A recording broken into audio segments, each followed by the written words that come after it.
आपका स्वागत है साहित्यिक पाखी यूट्यूब चैनल पर।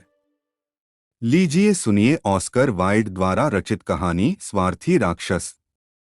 प्रत्येक दिन दोपहर को जब लड़के स्कूल से पढ़कर लौटते थे तो वे राक्षस के बगीचे में खेलने के लिए जाया करते थे। यह बगीचा बड़ा और सुंदर था जिसमें मुलायम हरे घास की मखमल बिछी हुई थी। इधर उधर घास पर सुंदर पुष्प आसपास के सितारों की तरह जड़े हुए थे। बगीचे से बाहर मौलश्री के वृक्ष थे जिसमें बसंत ऋतु में गुलाबी और मोती के समान श्वेत मृदुल कलिकाएं प्रस्फुटित होती थीं। शरद ऋतु में जिन वृक्षों में बढ़िया फल लगते थे, चिड़िया इन वृक्षों पर बैठती थीं और मधुर राग में गाया करती थीं। बच्चे उन्हें सुनने के लिए अपना खेल स्थगित कर दिया करते। हम यहाँ कितने सुखी हैं, वे एक दूसरे से कहा करते। एक दिन राक्षस वापस आया। वह अपने एक मित्र को देखने गया था और 7 साल उसके यहाँ रहा था। जब 7 साल व्यतीत हो चुके और जब राक्षस वह सब कह चुका जो उसे अपने मित्र से कहना था, क्योंकि उसका वार्तालाप सीमित था, तब उसने अपने दुर्ग को वापस जाने की सोची। जब वह वापस आया तो उसने छोटे छोटे बालकों को अपने बगीचे में खेलते पाया। तुम वहां क्या कर रहे हो? राक्षस ने बड़ी ही रूखी आवाज में कहा और जिसे सुनकर सब लड़के भाग गए। मेरा बगीचा है। यह कोई बतलाने की बात नहीं है और मैं इसमें अपने के अलावा किसी दूसरे को नहीं खेलने दूंगा, राक्षस ने कहा। इसके बाद उसने बगीचे के चारों तरफ एक ऊंची दीवार खड़ी की और एक नोटिस बोर्ड लगा दिया जिसमें लिखा था, आम रास्ता नहीं, और जो इस आज्ञा को नहीं मानेगा और प्रवेश करेगा वह जुर्म का भागी होगा। वह सचमुच में बड़ा स्वार्थी राक्षस था। बेचारे बच्चों को खेलने के लिए अन्य कोई स्थान नहीं था। उन्होंने सड़क पर खेलने की चेष्टा की लेकिन सड़क धूल से भरी हुई थी और जिस पर पत्थर भी पड़े हुए थे। इस कारण बच्चे उसे पसंद नहीं करते थे। वे बगीचे की ऊंची दीवार के चारों तरफ चक्कर लगाते थे और भीतर के सुंदर बगीचे की चर्चा किया करते थे।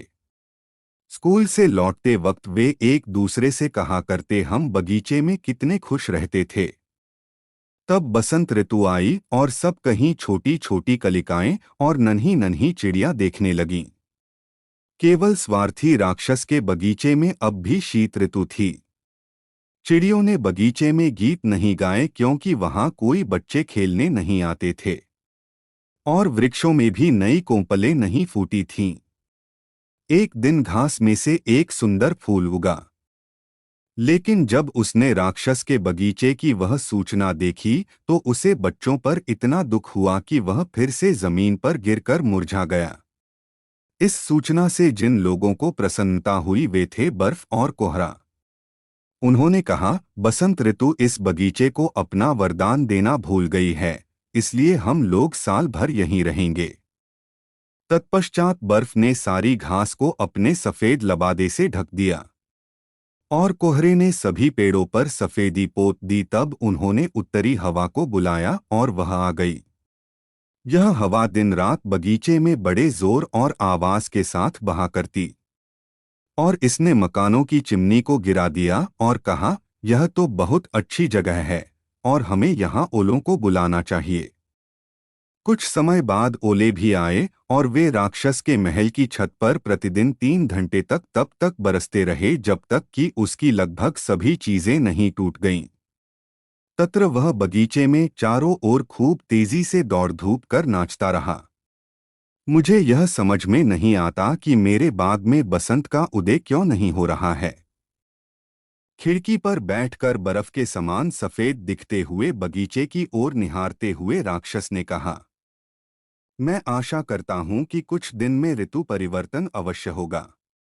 लेकिन बगीचे में न तो बसंत ऋतु ही आई और न ग्रीष्म ऋतु ही आई। शरद ऋतु ने सभी बगीचों में सुनहले फल कूल दिए परंतु राक्षस के बगीचे के लिए अब भी कुछ न मिल सका।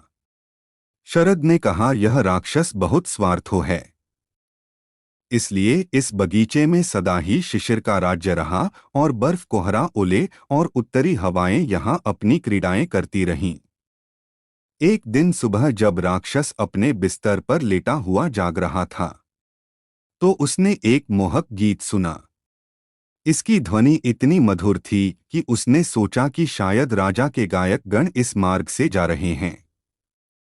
सचमुच ही उसकी खिड़की के बाहर एक कोयल गाना गा रही थी, लेकिन उसने यह गाना इतने अधिक दिनों बाद सुना था कि आज उसे यह पक्षी गायन संसार का सबसे सुंदर संगीत प्रतीत हुआ। इस संगीत के बाद ही ओलों ने उसके सिर पर बरसना बंद कर दिया और उत्तरी हवा ने भी अपना गर्जन बंद कर दिया। इसके बदले उसके खिड़की के खुले अंगों में से एक से सुंदर महक आने लगी। तब उसने कहा, मैं सोचता हूं कि आखिर बसंत आ ही गई। यह कहकर वह बिस्तर से उछल पड़ा और चारों तरफ देखने लगा। पर उसने क्या देखा? उसने एक बहुत ही आश्चर्यजनक दृश्य देखा।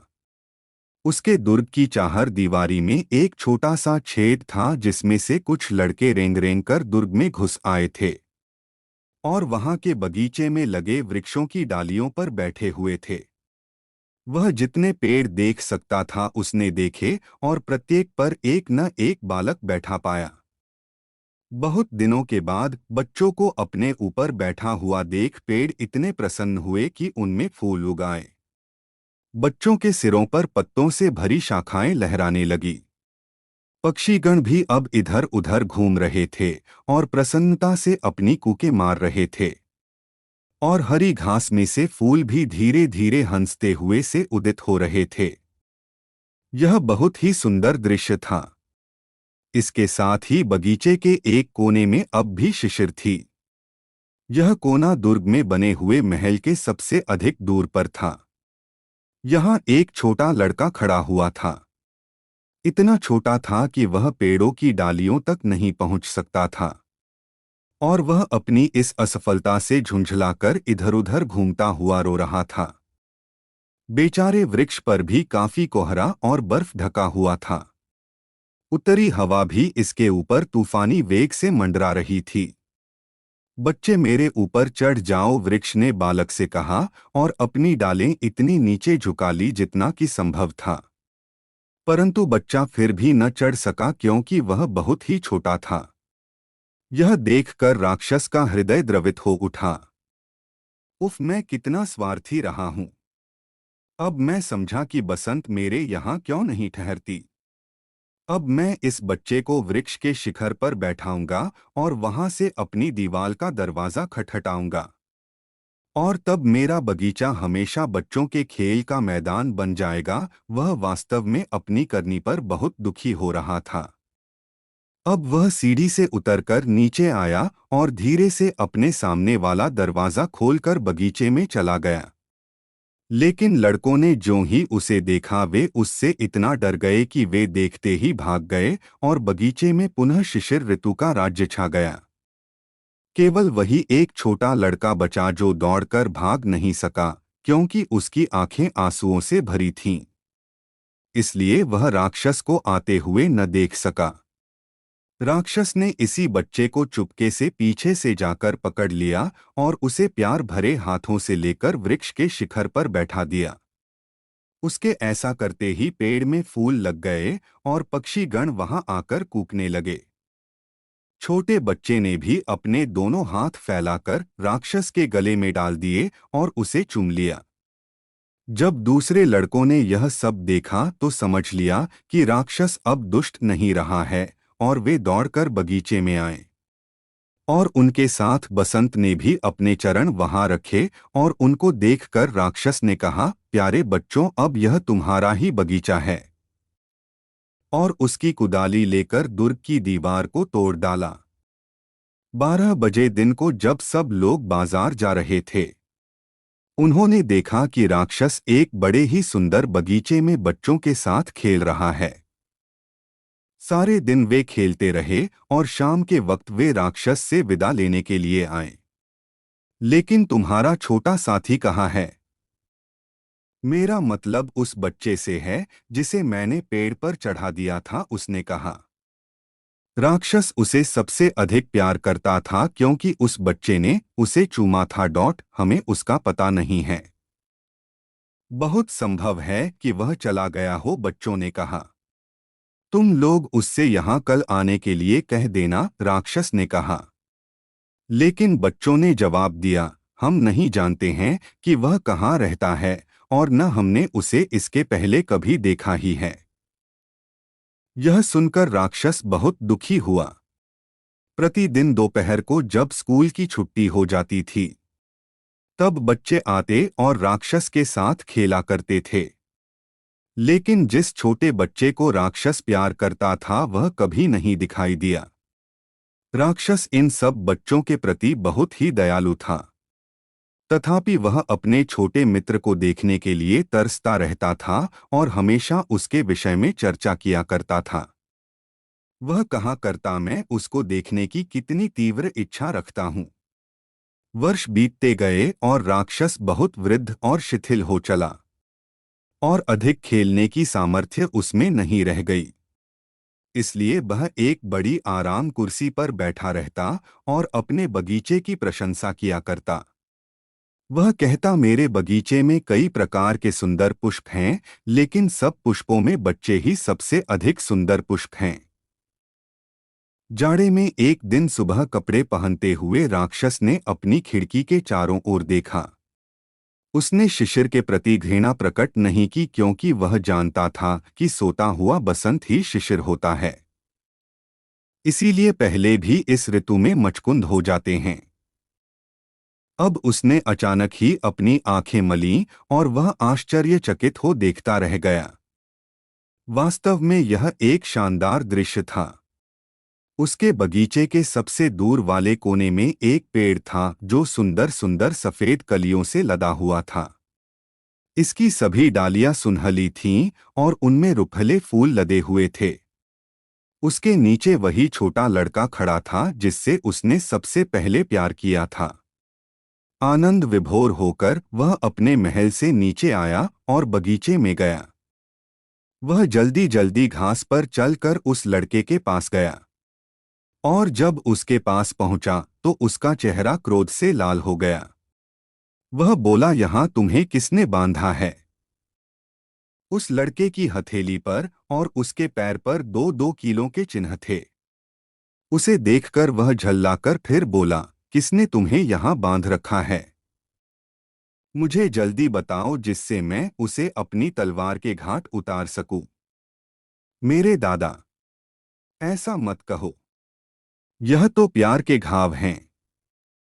उस बालक ने उत्तर दिया। तुम कौन हो?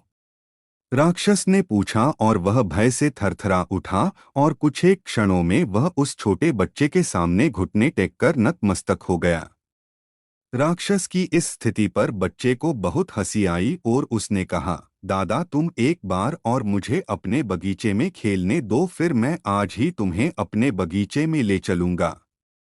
क्या जानते हो कि मेरा बगीचा कौन है?